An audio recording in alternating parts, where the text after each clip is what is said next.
Mummy देखो मैं आ गई। मेरी बेटी आ गई। हाय मुन्ना, कैसी हो बिमला? मैं ठीक हूँ, आप कैसे हो? मैं ठीक हूँ। और ये क्या, तू तो बड़ी कमजोर हो गई। अरे मम्मा, इसको कमजोरी नहीं कहते बल्कि फिट होना कहते हैं। आपको पता है विदेश में ना एक एक इंसान अपने फिटनेस का बहुत ध्यान देता है, और आप लोग तो देख ही सकते हो, आप लोगों का पेट निकला हुआ है। कैसी मजाक करती रहती है। अच्छा जा, तू फ्रेश हो ले, मैं तेरे लिए खाना बनवाती हूँ। ओके मम्मा।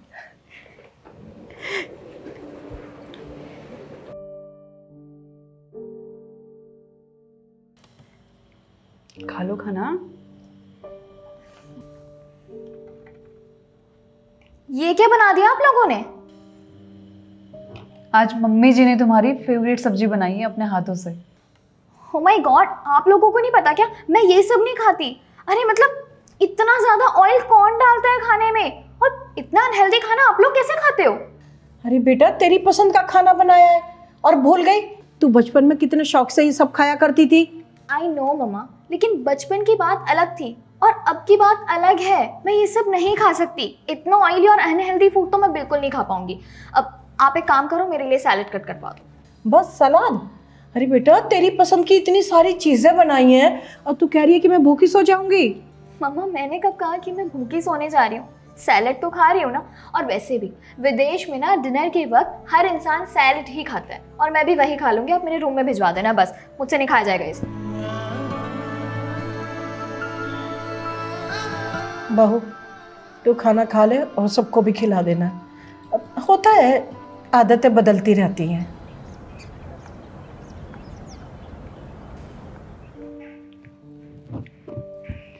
क्या हुआ बिमला, कुछ परेशान सी लग रही हो?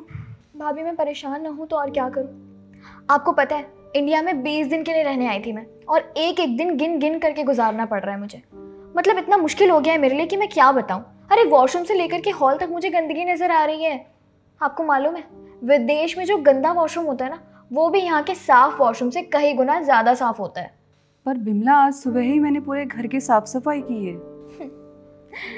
भाभी अभी आपने विदेश नहीं देखा, आपको नहीं मालूम कि वहाँ पर एक एक चीज़ बहुत ही ज़्यादा सुंदर होती है। और सबसे बड़ी बात, वहाँ पर हर एक इंसान ना आज़ादी के साथ अपनी लाइफ जीता है, बिल्कुल फ्री होकर। अब आप अपने आप को ही देख लो, आपके सूट का दुपट्टा या फिर साड़ी का पल्लू थोड़ा सा भी सरक जाए तो माँ आपको आंखें दिखाने लगती है। और एक मैं हूँ वहाँ विदेश में बिल्कुल खुली ज़िंदगी जीती हूँ। मुझे रोकने टोकने वाला वहाँ पर कोई भी नहीं है भाभी। मैं कहीं भी जा सकती हूँ, कुछ भी खा सकती हूँ, कुछ भी पहन सकती हूँ, और किसी से भी मिल सकती हूँ। और यहाँ इंडिया में, अरे यहाँ पर तो ऐसा लगता है कि लोगों को अपनी लाइफ से ज़्यादा दूसरों की लाइफ में इंटरेस्ट है। आपको भी पता होगा कि आप क्या करते हो, कहाँ जा रहे हो, किससे मिल रहे हो, किससे क्या बात कर रहे हो, इस बारे में आपके अपने घर वालों से ज़्यादा ना दूसरों को पता होता है। मोहल्ले वालों को हर बात की खबर होती है। क्यों, सही कहा ना मैंने? बिमला, तुम खुद इंडिया की होके ये कैसे बातें कर रही हो? और जो कुछ भी बातें तुमने मुझे बताई हैं उसमें अंतर इसलिए है क्योंकि हमारे देश का कल्चर ही ऐसा है। पूरे कपड़े पहनना, बड़ों को सम्मान देना, हर किसी से इज्जत से बात करना, ये हमारे देश का कल्चर है। इसमें कोई कंपैरिजन वाली बात तो है नहीं ना। और विदेश में सिर्फ लोग अपने बारे में सोचते हैं, और हमारे देश में परिवार को साथ लेकर चलते हैं। अब बुनियादी सोच में ही अंतर होगा तो डिफरेंस तो होगा ना। भाभी आपको पता है आप विदेश नहीं गए हो ना, इसलिए ऐसा बोल रहे हो। अगर एक इंसान विदेश चला जाए ना तो वो यहाँ इंडिया के बारे में सोच भी नहीं सकता। और जैसी बातें आप कर रहे हो ना, ऐसी बातें तो वो कभी नहीं करेगा। नहीं, ऐसा कुछ भी नहीं है। अब छोटी छोटी प्रॉब्लम्स या बुराइयां तो हर जगह होती हैं। अब तुम खुद देख लो ना, अपने घर में काम करवाने के लिए तुम एक सर्वेंट नहीं रख सकती, क्योंकि तुम्हें 1 घंटे के लिए उसको $16 पे करने पड़ेंगे, जो तुम अफोर्ड नहीं कर सकती। इसीलिए तुम दिन रात कामों में लगी रहती हो। पर हमारे यहाँ देखो, कितने आराम से काम वाली आ जाती हैं काम करने के लिए, और सारा काम जब हो जाता है वो चली जाती हैं। और अगर कुछ बचा कुचा काम होता है तो वो मैं खुद कर लेती हूँ, और बाकी सारा टाइम मैं अपने परिवार के साथ स्पेंड करती हूँ। विदेश में सुखी रहने के लिए पति पत्नी दोनों को काम करना पड़ता है, पर हमारे यहाँ ज़्यादातर औरतें काम करती हैं, घर संभालती हैं, ताकि सब कुछ अच्छे से चले। और सब कुछ अच्छा चलता भी, हम लोग खुश रहते हैं। बेबी रो रहा है शायद, मैं भी आई।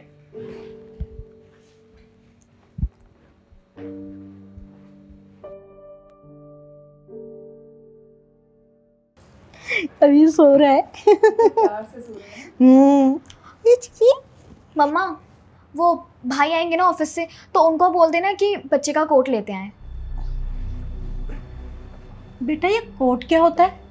अरे बेबी के लिए चाहिए ना, वो बच्चे सोते हैं वही वाला। अरे ये इतना छोटा सा बच्चा उसमें अकेला कैसे सोएगा? मम्मा आप भी कैसी बातें कर रहे हो? बच्चे ना विदेश में अकेले ही सोते हैं, माँ बाप से अलग। अगर बच्चे माँ बाप के साथ सोएंगे तो उनके दबने का डर होता है।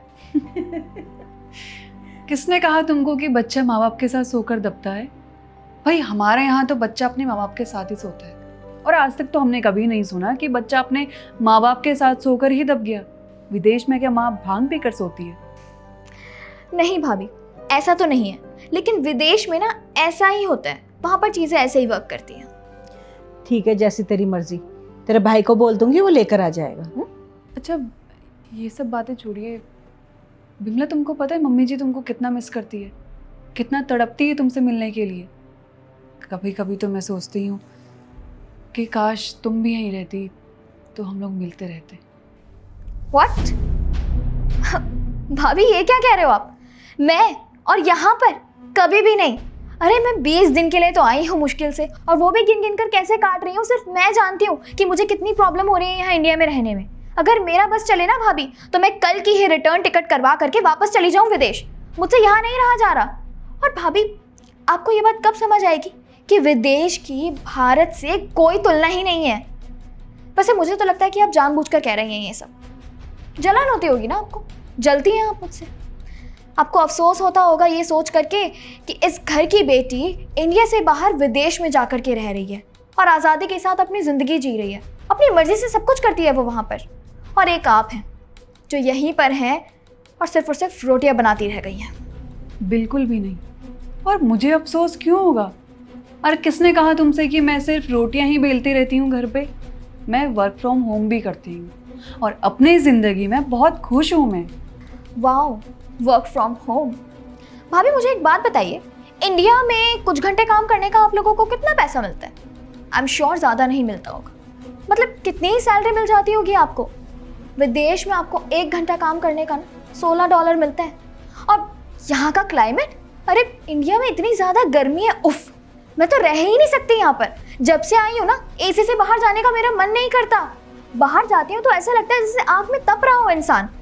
देखिए मुझसे तो नहीं रहा जाता यहाँ पर। और ये सब भी छोड़िए, इंडिया का एजुकेशन सिस्टम, वो तो ऐसा लग रहा है पता नहीं कितने पुराने ज़माने से चला आ रहा हो।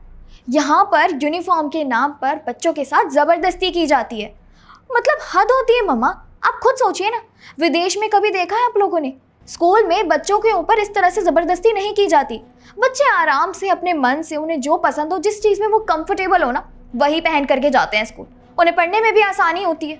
और यूनिफॉर्म, इंडिया में तो ऐसा लगता है कि ज़बरदस्ती यूनिफॉर्म पहननी ही है, जैसे स्कूल का एडवर्टाइजमेंट करवा रहे हो। वाओ। और वैसे भाभी मुझे एक बात बताइए, अगर आपको कभी मौका मिलेगा विदेश जाने का तो क्या आप नहीं जाएंगी? बिल्कुल भी नहीं, क्योंकि मुझे शौक नहीं है विदेश जाने का। माना कि विदेश में बहुत सारे पैसे मिलते हैं हर चीज़ के लिए, हर काम के लिए। यहाँ इंडिया में उतने पैसे नहीं मिलते और विदेश जैसे यहाँ फैसिलिटी भी नहीं है। पर हमारे यहाँ कुछ चीज़ें ऐसी हैं जिनका कोई मोल नहीं है। हमारे माँ बाप, हमारे दोस्त, हमारे रिश्तेदार। और विदेश में पैसे कमाने के बाद क्या माँ बाप मिल पाते हैं? मैं मम्मी जी को छोड़कर कहीं नहीं जा सकती, क्योंकि मैंने उनकी आंखों में देखा है कि वो अपनी बेटी को मिलने के लिए कितना तड़पती हैं। मैं मम्मी जी को इस हालत में नहीं देख सकती। मैं हमेशा मम्मी जी के साथ ही रहूंगी, क्योंकि वो मेरी सास नहीं, मेरी माँ है। बेटा, मैं सुबह से शाम तक तुझे याद करती थी और इसे कभी अपनी बहू नहीं माना। अरे मैं कैसे भूल गई कि मेरे घर में तो एक अनमोल हीरा है जो सबके बारे में सोचती है, अपने देश से प्यार करती है, अपने कल्चर से प्यार करती है। मैंने इसकी कदर नहीं करी, लेकिन कोई बात नहीं, जो मैंने भूल की है ना उसे मैं ही सुधारूंगी। तुझे विदेश जाना है ना, तू जा। अब मुझे ना खुश रहने की वजह मिल गई है, और वो है मेरी बहू। मेरी बहू नहीं, मेरी बेटी है ये। तुझे जाना है ना, तू जा।